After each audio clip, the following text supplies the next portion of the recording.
Kekalahan atas Newcastle 0-3 benar-benar melukai hati fans MU sampai ke ujung-ujungnya. Pasalnya, 2 kali beruntun setan merah ini keok dengan skor yang sama di kandang sendiri. Sesuatu yang kian menegaskan kalau musim ini kayaknya bakal jadi musim yang mengerikan buat Manchester United. Selain kemungkinan nihil trofi lagi, MU juga kayaknya bakal terus berkutat dengan yang namanya kekalahan. Andai di paruh kedua musim nanti gak juga berbenah total. Nah, dilansir dari The Athletic, Ten Hag ini dianggap telah mengkhianati filosofi yang sudah lama ia pakai, di mana The Athletic juga membandingkannya dengan 2 musim pertama Pep Guardiola di Manchester City. Ya, selain itu tadi ada juga nih Casemiro yang pada akhirnya turut buka suara terkait ketiadaan mentalitas di MU. Menurutnya, keputusan Ten Hag menyingkirkan Ronaldo dinilai adalah blunder terbesar yang ia lakukan selama melatih MU. Sungguh, jika pemain seperti Casemiro yang biasanya lebih banyak diam sampai bicara seperti itu, maka memang separah itu Manchester United saat ini.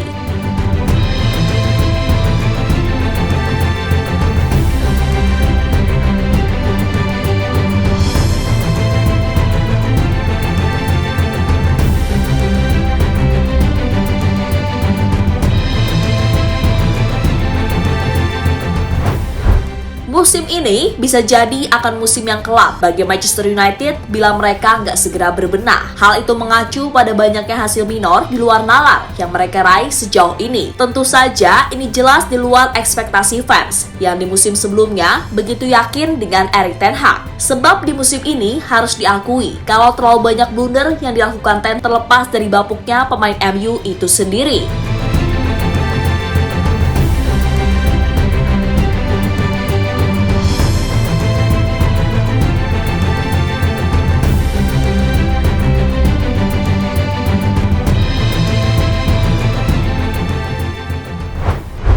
Ya, dilansir dari The Athletic, dari sisi teknis, Ten Hag ini sepertinya sudah mengkhianati filosofinya sendiri. Ingat saat dia berkata, jika MU ini gak bakal bisa main gaya sepak bola indah semasa ia melatih Ajax, di mana Ten Hag menjelaskan jika kapasitas pemain MU gak bisa menjalankan sistem tersebut, sehingga ia memilih plan B dengan bermain pragmatis yang penuh long ball segala macam, yang mana itu berhasil musim lalu, dan karena itulah ia memutuskan untuk melanjutkannya. Namun yang terjadi saat ini, MU tak ubahnya main tanpa arah dan tanpa identitas. Sehingga ketiadaan identitas itulah yang membuat mentalitas tak tumbuh. Karena Ten Hag gagal membuat para pemain MU menyesuaikan filosofinya.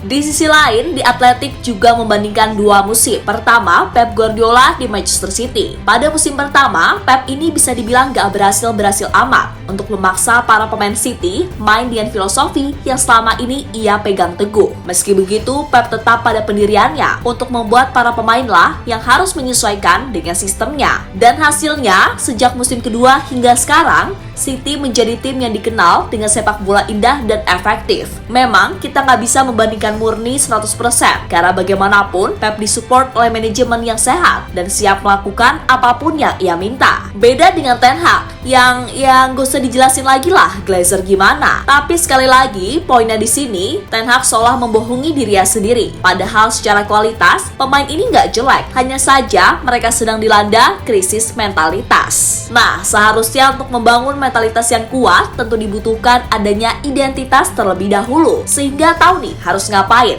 gak asal nyerang dan bertahan ngalor ngidul yang ujung-ujungnya ya begitulah.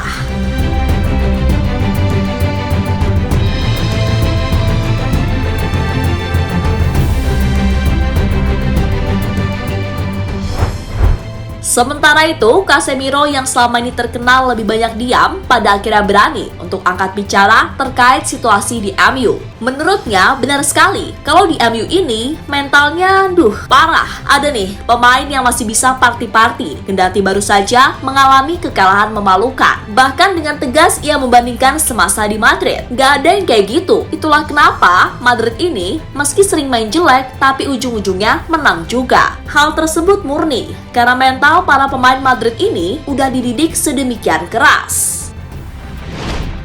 Ya, selain itu Casemiro juga menyayangkan keputusan Ten Hag yang sedari awal musim lalu memang ingin menyingkirkan Ronaldo secara perlahan. Di mata Casemiro, Ronaldo ini meski secara form jelas gak bisa lagi seperti dulu, namun ia masih punya mentalitas yang bisa ditularkan ke pemain lainnya. Itu mengacu pada kemampuan leadership yang ditunjang dengan karisma yang ia miliki, sehingga membuat pemain-pemain lain gak berani tuh bertingkah aneh-aneh. Dan kalau soal performa yang down, jelas itu hal yang biasa bagi pesepak bola. Apalagi Ronaldo ketika itu banyak mengalami masalah pribadi yang membuat mentalnya sedikit goyah. Namun sekarang CR7 sudah kembali lagi dan sukses mengemal total 43 gol baik bagi Al Nassr maupun timnas Portugal di sepanjang tahun 2023 ini. Kita semua harus mengambil tanggung jawab. Kita perlu berbagi tanggung jawab itu, tapi kita juga harus bertanggung jawab atas kesalahan kita masing-masing. Seseorang harus melakukannya. Jika terus begini, tidak akan ada mentalitas juara yang tersisa di tim ini. Serius, kami tidak bisa terus merayakan dan berpesta meski kalah. Tidak, itu tidak akan berhasil.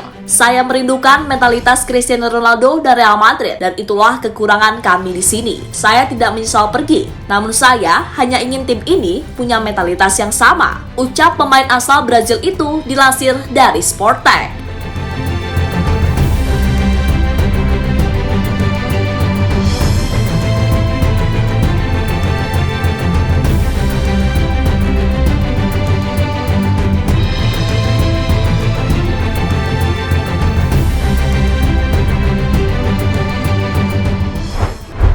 Nah, berkaca pada perkataan Casemiro, tentu sangat bisa dimengerti sebab ia sendiri sudah terbiasa dengan yang namanya kemenangan. Sehingga saat dihadapkan pada situasi tim yang sedang krisis mental, krisis identitas, maka ia pun benar-benar merasa frustasi. Memang gak bisa dibandingkan antara MU dan Real Madrid, ya jelas jauh dong. Tapi paling tidak, Casemiro berharap MU bisalah setidaknya punya fighting spirit yang tinggi. Kalah dan menang itu hal biasa, tapi minimal Boyo berjuang dulu gitu loh. Dan pada akhirnya Casemiro dengan segudang pengalaman yang ia punya, maka bersama Varane yang juga alumni Madrid, sebisa mungkin ia akan berusaha membantu Ten Hag dalam menaikkan lagi mental para pemain MU. Dan ia berharap juga kalau Erik Ten Hag kini bisa melek realita, kalau nggak selamanya pragmatisme itu berhasil. Sebab kalau aja Ten Hag kekeh pada filosofinya, minimal MU nggak akan jadi tim yang segaje ini. Bukan begitu, wahai fans MU yang kini sedang tidak sentosa-sentosa amat?